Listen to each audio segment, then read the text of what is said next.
வணக்கம். இன்றைக்கி நம்ம பார்க்க போகிற சமையல் என்னென்னு பார்த்தீங்கன்னா, ஒரு அருமையான காலிஃப்ளவர் பிரியாணி தான் பார்க்க போகிறோம். லஞ்ச் பாக்ஸுக்கும் நீங்கள் இது மாதிரி ட்ரை பண்ணலாம். வாங்க எப்படி செய்யலாங்கிறத பார்க்கலாம். இப்போ ஒரு குக்கர் எடுத்துக்கலாம். இதில் வந்து தேவையான அளவுக்கு எண்ணெய் சேர்த்துக்கலாம். நான் வந்து இன்றைக்கி வெறும் எண்ணெய் மட்டும்தான் சேர்க்குறேன். நீங்கள் நெய் சேர்க்கறதுனாலும் சேர்த்துக்கலாம். இப்போ எண்ணெய் நல்லா சூடாகிடுச்சு. ஒரு டீஸ்பூன் போல் சீரகம் சேர்த்துக்கலாம். 2 கிராம்பு சேர்த்துக்கலாம். ஒரு ஏலக்காய், சின்னதாக 2 துண்டு பட்டை, ஒரு பிரியாணி இலை சேர்த்துக்கலாம். இது கூடவே ஒரு கைப்பிடி புதினா இலை சேர்த்துக்கலாம். இப்போ இதில் மீடியம் சைஸாக பெரிய வெங்காயம் நீளமாக நறுக்கினதை சேர்த்துக்கலாம்.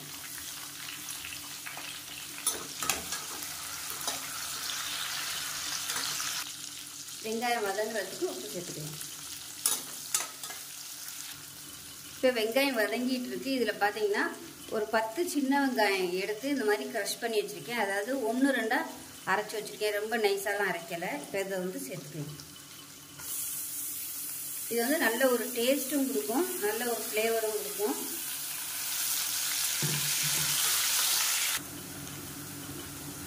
இப்போ வெங்காயம் நல்லா வதங்கிடுச்சு பாருங்கள். இந்த ஸ்டேஜில் மீடியம் சைஸாக 2 தக்காளி பழம் பொடியாக கட் பண்ணதை சேர்த்துக்கலாம்.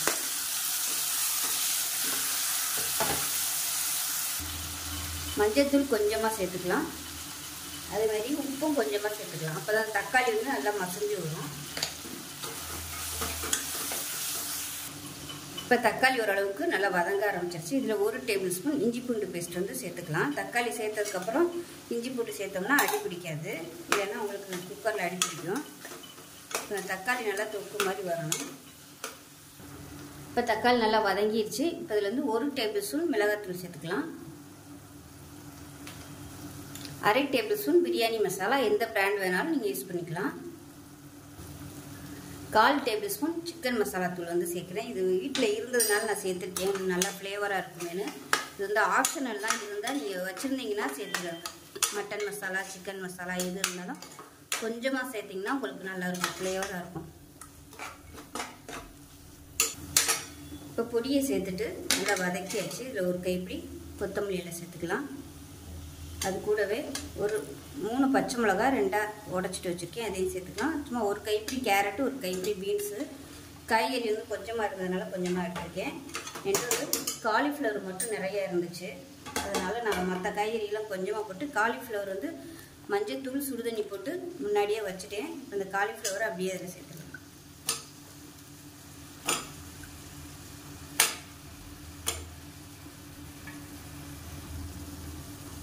இப்போ இது எல்லாத்தையும் சேர்த்து நல்லா பரட்டி விட்டுருக்கேன். காலிஃப்ளவர் வந்து இந்த சைஸுக்கு கட் பண்ணிங்கன்னா போதும். நான் விசில் விட்டு வரும்போது உடஞ்சி போகும். இப்போ நல்லா பரட்டி விட்டுக்கலாம். இப்போ அந்த காய்கறிகளுக்கு தேவையான உப்பு சேர்த்துக்கலாம். கொஞ்சமாக உப்பு சேர்த்துக்கலாம். இது வந்து நல்லா வதங்கட்டும். இப்போ காய்கறி நல்லா சூடு ஏறிடுச்சு. இப்போ இதில் தயிர் சேர்த்துக்கலாம். நான் வந்து இந்த டம்ளரில் தான் 2 டம்ளருக்கு அரிசி எடுத்திருக்கேன். அதனால் இதே டம்ளரில் 1/2 கப் அளவுக்கு தயிர் சேர்த்துக்கணும். இப்போ இதையும் சேர்த்து நல்லா எண்ணெய் பிரிஞ்சு வர அளவுக்கு வதக்கி விட்டுக்கலாம்.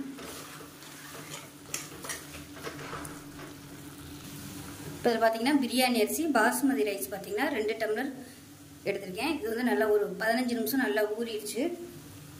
இப்போ தண்ணி வந்து 2 டம்ளருக்கு 4 டம்ளர் தண்ணி, 1 டம்ளர் வந்து தேங்காய் பால் வந்து 1 டம்ளர், சாதாரண தண்ணி 3 டம்ளர். இப்போ எடுத்து வந்து பக்கத்தில் நல்லா கொஞ்சம் சூடு பண்ணி வச்சுருக்கிறேன். இது கொஞ்சம் சூடு ஏறவும் இந்த தண்ணி எடுத்து நம்ம அதில் சேர்க்கணும்.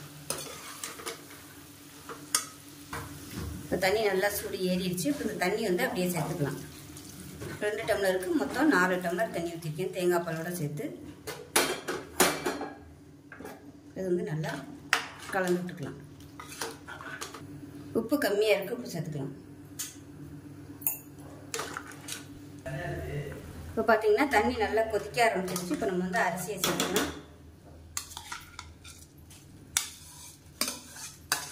அரிசியை சேர்த்துட்டு நல்லா கலந்து விட்டணும். இந்த ஸ்டேஜில் உப்பு எல்லாம் கரெக்டாக இருக்கான்னு பார்த்துக்கோங்க.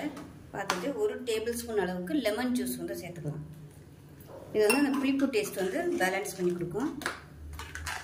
புளிப்பு அதிகமாக இருந்துச்சுன்னா தேவையில்லை, கம்மியாக இருந்துச்சுன்னா சேர்த்துக்கோங்க. நல்லா கலந்து விட்டாச்சு. மூடி வச்சிடலாம். மூடி வச்சுட்டு நல்லா ஒரு 2 விசில் விட்டுட்டு ஸ்டீம் போனதுக்கப்புறம் பார்க்கலாம்.